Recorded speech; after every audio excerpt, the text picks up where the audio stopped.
Hello dear students. कल हमने सन resistance के बारे में थोड़ा सा स्टडी किया था।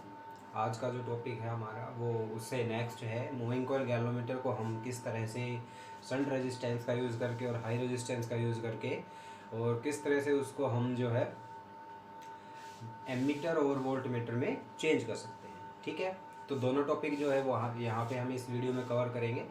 तो ये आप इसको अच्छे से ध्यान से देखो और समझो इसको। ठीक है, तो सबसे पहला है हमारे पास कि मूविंग कॉइल गैल्वेनोमीटर जो है हमारे पास, मूविंग कॉइल गैल्वेनोमीटर को हम एक मूविंग कॉइल गैल्वेनोमीटर जो है वो एमीटर की तरह कैसे बिहेव करेगा, कब बिहेव करेगा। ठीक है, तो इसके लिए देखो हमने कल यही चीज़ हम डिस्कस कर रहे थे, शंट रेजिस्टेंस के बारे में इसमें बताया था मैंने। शंट रेजिस्टेंस में यही सब चीज़ें जो है हम वहाँ पे डिस्कस करते हैं। ठीक है, तो वही चीज़ यहाँ पे करेंगे। शंट रेजिस्टेंस में सेम वही चीज़ें बताई थी कि कैसे हमने उसको पैरेलल में जोड़ा था और वो एमीटर की तरह बिहेव करता है, तो वही चीज़ यहाँ पे है। हमने क्या किया, यहाँ पे एक गैल्वेनोमीटर लेना है हमने। ठीक है, ये मान लिया सपोज कि हमारे पास क्या है, एक गैल्वेनोमीटर है और गैल्वेनोमीटर के साथ में हमने जो है पैरेलल में एक रेजिस्टेंस जोड़ दिया हमने, लो रेजिस्टेंस। ठीक है, एक लो रेजिस्टेंस जोड़ेंगे, this is the shunt resistance. यहाँ से हम सपोज कर लेते हैं हमारे पास जो करंट है वो कितना है, आई करंट फ्लो करता है। ठीक है, तो आई करंट जब हमारे पास यहाँ पे आएगा, जिसके अंदर हमने मान लिया this is the A point, this is B point, ये जंक्शन है आपका ए और बी पॉइंट। आई करंट जो है वो जैसे ही यहाँ पे जंक्शन पे आएगा दो पार्ट में डिवाइड हो जाएगा। तो इधर से एक तो चला जाएगा हमारे पास गैल्वेनोमीटर में से, this is I G current. ठीक है, और दूसरा करंट हमारे पास यहाँ से जाएगा। तो मैंने आपको एक चीज़ बताई थी कल, तो हम जैसे उसके बारे में कर रहे थे शंट के बारे में। तो यहाँ पे एक चीज़ मैंने आपको बताई थी कि हम जितना कम से कम क्वांटिटी लेंगे उतना ही ज़्यादा बेटर रहेगा हमारे पास। ठीक है ना, यानी कि I1 I2 I3 या इस तरह से हम जितना कम लेंगे उतना ही ज़्यादा बेटर रहेगा। जितना ज़्यादा लोगे उतनी ज़्यादा इक्वेशन बनती है। ठीक है, तो इसमें हम यहाँ पे जो करंट बचेगा वो कितना बचेगा, टोटल आई आ रहा है, उसमें से आई जी जो है वो इसके अंदर से चला गया, तो बचा हुआ कितना है हमारे पास, this is I minus I जी। ठीक है, ये आई माइनस आई जी हमारे पास इसमें से फ्लो करेगा और यहाँ से फ्लो करके हमारे पास इस पॉइंट पे मीट करेगा, दिस इज द पॉइंट, और दोबारा यहाँ पे आएगा जंक्शन पे, ये फिर से आई करंट हमारे पास यहाँ से निकलेगा। ठीक है ना, तो इसको करने के लिए हमारे पास देखो, सबसे पहले आप इसके अंदर लिख लेंगे कि मूविंग कॉइल गैल्वेनोमीटर को हम एमीटर की तरह कैसे बिहेव करेगा। तो इसमें लिख लो, a moving coil galvanometer when ए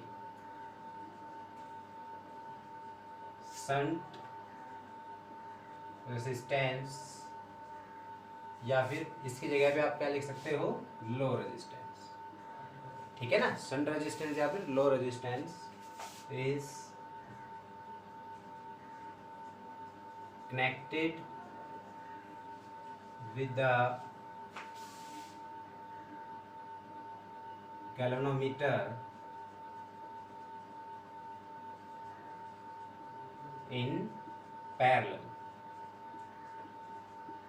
ठीक है, पैरेलल में जब हम किसी गैल्वेनोमीटर के साथ में और किसी शंट रेजिस्टेंस के और लो रेजिस्टेंस को कनेक्ट करते हैं तो हमारे पास जो गैल्वेनोमीटर है वो किसकी तरह बिहेव करेगा, एज ए एमीटर। ठीक है, then it is behave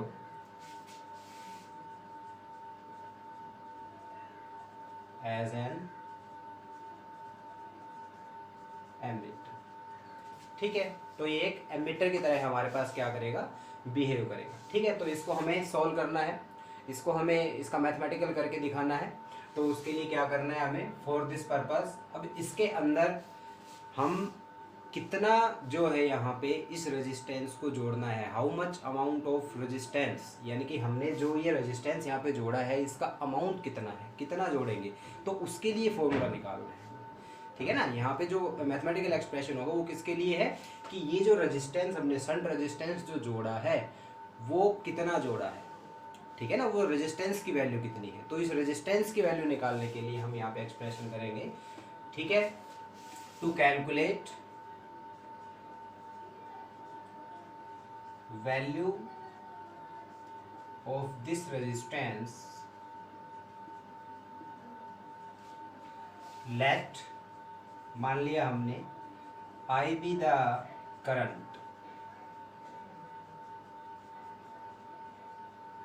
flowing through circuit, कि हमारे पास सर्किट के अंदर से आई करंट जो है वो क्या करता है, फ्लो करता है। ठीक है, ये मान लिया हमने। इसके बाद इसके अंदर ये सारी चीजें मान लेंगे जो हमने लास्ट एक्सप्रेशन में किया था, same I G and I G B the galvanometer current, G and S be the resistance of galvanometer and shunt। ठीक है, रेस्पेक्टिवली लिख सकते हो आप इसके साथ में रेस्पेक्ट। ठीक है, अब मैथमेटिकल करने के लिए सेम वही चीज़ें हमारे पास, इसके अंदर से टोटल करंट हमारे पास जो फ्लो कर रहा है, इसका पोटेंशियल डिफरेंस निकालेंगे ए और बी पॉइंट के बीच में। यहाँ पे हमने क्या निकालना है, इसका पोटेंशियल डिफरेंस निकालना है, सेम उसकी तरह ही करना है। तो आगे देखो नेक्स्ट इसमें मैथमेटिकल होगा इसका।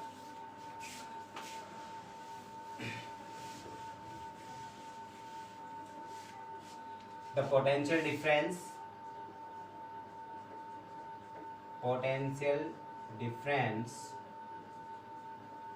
Across A and B.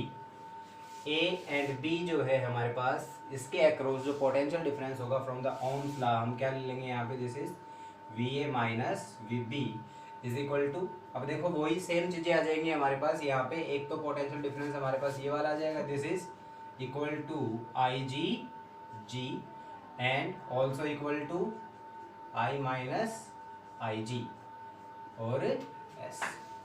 ठीक है, ये दो चीजें आ गई हमारे पास यहाँ पे। अब हम क्या निकाल लेंगे, एस निकाल लेंगे, एस की वैल्यू चाहिए हमें। ठीक है ना, दैट एम्प्लाइज ये क्या आ जाएगा हमारे पास, this is I G G upon I minus I G is equal to S. हमें क्या चाहिए वैल्यू, शंट की वैल्यू चाहिए थी। ठीक है ना, जो शंट रेजिस्टेंस हमें उसी की वैल्यू चाहिए और वो वैल्यू हमने यहाँ पे निकाल ली है। यानी कि इस इक्वेशन का यूज करके यहाँ पे ये आपको पावर में नजर आ रहा है, आप इसको ऐसे मल्टीप्लाई में कर लो, this is I minus I जी। ठीक है, इस इक्वेशन का यूज करके हम शंट रेजिस्टेंस की वैल्यू निकाल सकते हैं।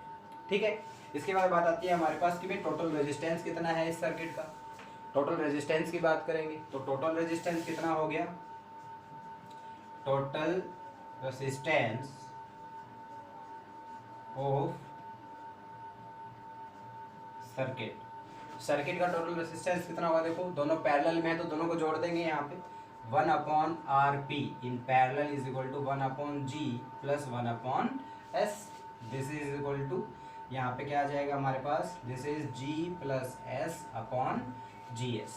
ठीक है, तो यहाँ से आर पी की वैल्यू निकल जाएगी, this is equal to G S upon G plus S. अब देखो सीधी सी बात है, आप सभी को पता है ये चीज़ कि पैरेलल कॉम्बिनेशन के अंदर जो रेजिस्टेंस होता है हमारे पास वो क्या होता है, कम। इट मीन्स अगर गैल्वेनोमीटर को हम अकेले जोड़ते हैं, ठीक है ना, गैल्वेनोमीटर को अकेले जोड़ते हो तो उसका रेजिस्टेंस ज़्यादा रहेगा, यानी कि उसमें से करंट क्या करेगा, कम फ्लो करेगा। यानी कि पहले जो करंट इसमें से फ्लो करता था आई जी करंट ओनली, ठीक है ना, ये करंट की वैल्यू क्या रहेगी, कम है। और जब हमने इसको किस में चेंज कर दिया, एमीटर में चेंज कर दिया, तो इसमें जो करंट फ्लो करने की वैल्यू है वो क्या होगी, बढ़ गई है। यानी कि अब ये वैल्यू क्या हुई है, पहले आई जी जा रहा था, अब रेजिस्टेंस घटा है, तो रेजिस्टेंस घटेगा तो करंट क्या होगा, बढ़ेगा, क्योंकि पैरेलल में जोड़ा है हमने जी और एस को, तो पैरेलल में जोड़ेंगे तो रेजिस्टेंस की वैल्यू क्या होगी, यहाँ पे घटेगी। रेजिस्टेंस घटेगा तो करंट ज़्यादा फ्लो करेगी, यानी कि आई जो है वो ज़्यादा है फ्रॉम आई जी। ठीक है ना, इट मीन्स जो हमने यूजेस बताए थे शंट रेजिस्टेंस को जोड़ने के, कि शंट रेजिस्टेंस क्या क्या काम करता है, वो गैल्वेनोमीटर के क्या करता है, इसको एमीटर में चेंज करने के काम आता है, तो एमीटर में चेंज कर दिया इसने। दूसरा क्या काम आता है, उसके डिवीजन को इंक्रीज करता है, ठीक है ना, यानी कि उसकी जो काउंटिंग वैल्यू है उसको इंक्रीज करता है। तो काउंटिंग वैल्यू इंक्रीज कर दी, पहले ये आई जी करंट मेजर कर रहा था, अब ये क्या मेजर करेगा, टोटल आई करंट मेजर करेगा। ठीक है ना, तो इसकी जो वैल्यू है उसको भी क्या कर दिया इसने, इंक्रीज कर दिया है। आ रही बात समझ में। टोटल रेजिस्टेंस हमारे पास ये रहेगा, this is the total resistance, और ये हमारे पास this is the shunt resistance. Okay students, इसके साथ ही हमारा जो दूसरा है नेक्स्ट वो भी करवाते हैं।